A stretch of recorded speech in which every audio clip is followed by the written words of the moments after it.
Ngayon ay gagawa po tayo ng pastil. Dito ay meron kaming tatlong chicken breast. So, ang gagawin lang po natin dito ay pakukuluan natin. Yan, lalagyan natin ng asin. Tapos pakukuluan natin ito ng mga 20 to 25 minutes. So, ayan.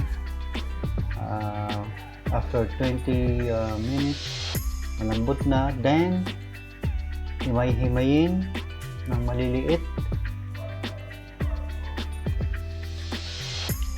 So, yan. Hinimay-himay na nga. So, pagkatapos maghimay, ay nag-prepare kami ng dalawang sibuyas lang. Yan. Ikat mo lang ng cubes na sa'yo. Kung gusto mong slice, ang mahalaga, meron tayong sibuyas na panggisa.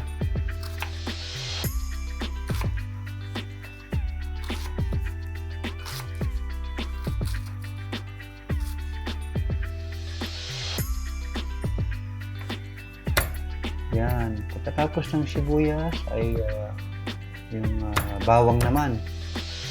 So, yung bawang, ang gagawin natin dyan ay puputulin lang natin ang maliliit. Kasi panggisa lang naman natin yan eh. Kasi lagi magkasama yan yung sibuyas at saka bawang.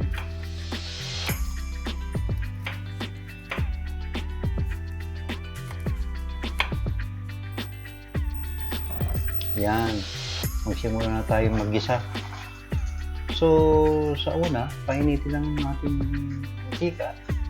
Ito nga pala, hindi natin kailangan magtipid sa mantika rito. Medyo may kadamihan ng mantika rito. Kasi matakaw sa mantika itong recipe na to eh. So, yan nga. Igisa natin muna yung yung sibuyas. Kasi yung iba inuuna yung bawang eh. Pag inuuna ang bawang, madali pong magano yan eh. Masunog. So, dito, umpisahan natin na igisa ang sibuyas. So, ayan. Isunod na natin yung bawang. Sarap kasi ng bawang eh, no? Kapag medyo malapit-lapit na siyang mag-brown yung kanyang aroma.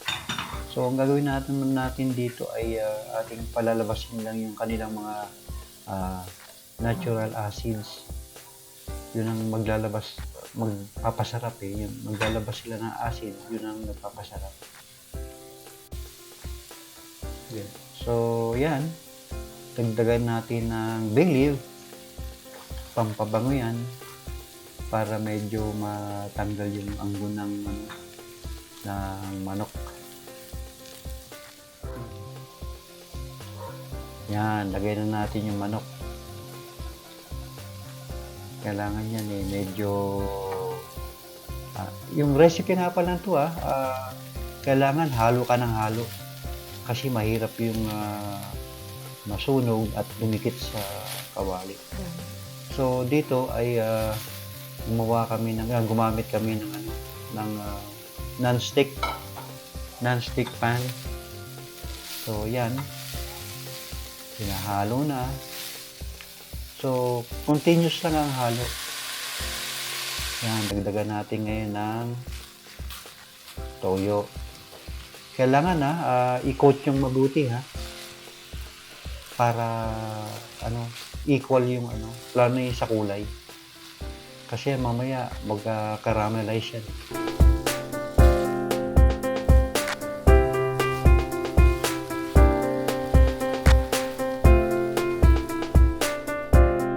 So, yan.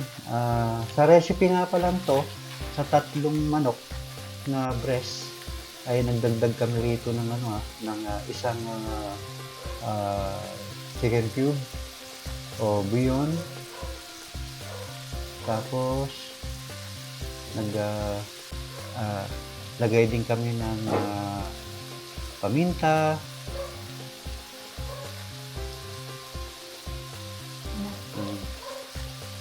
Bahala kayo kung gaano karaming paminta ang gusto niyo. At saka isang kutsarang asukal. Kasi yan medyo kasi yung recipe nito medyo maalat ng konti. So, kailangan natin maglagay ng asukal para ma-neutralize na yung lasa.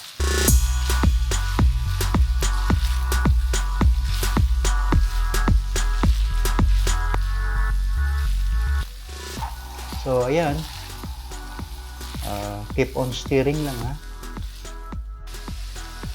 Now, naglagay kami ngayon ng mga kalahating basong tubig.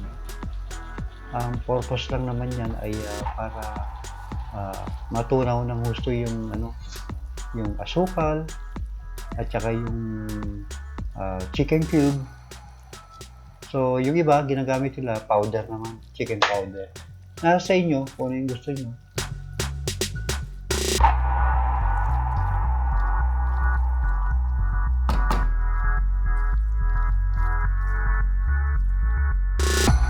So, ayan. Check na natin yung ang ating pastil. So, ayan nga. Na-absorb niya na yung tubig at na-reduce na siya. Kasi itong itong recipe na to ay wala masyadong sabaw. Moist siya, pero wala masyadong sabaw.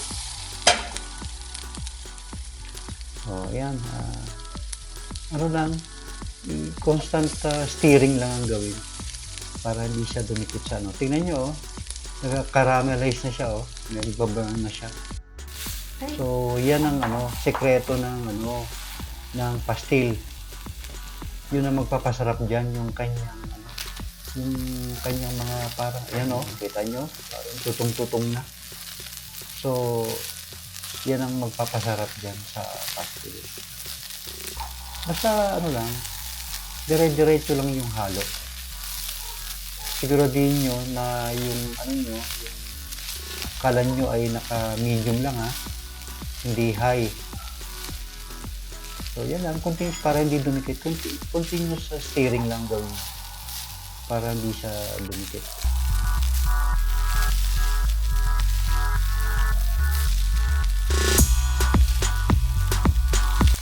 So, ayan na. Tapos na yung ating pastil. So, ito naman testing lang naman natin.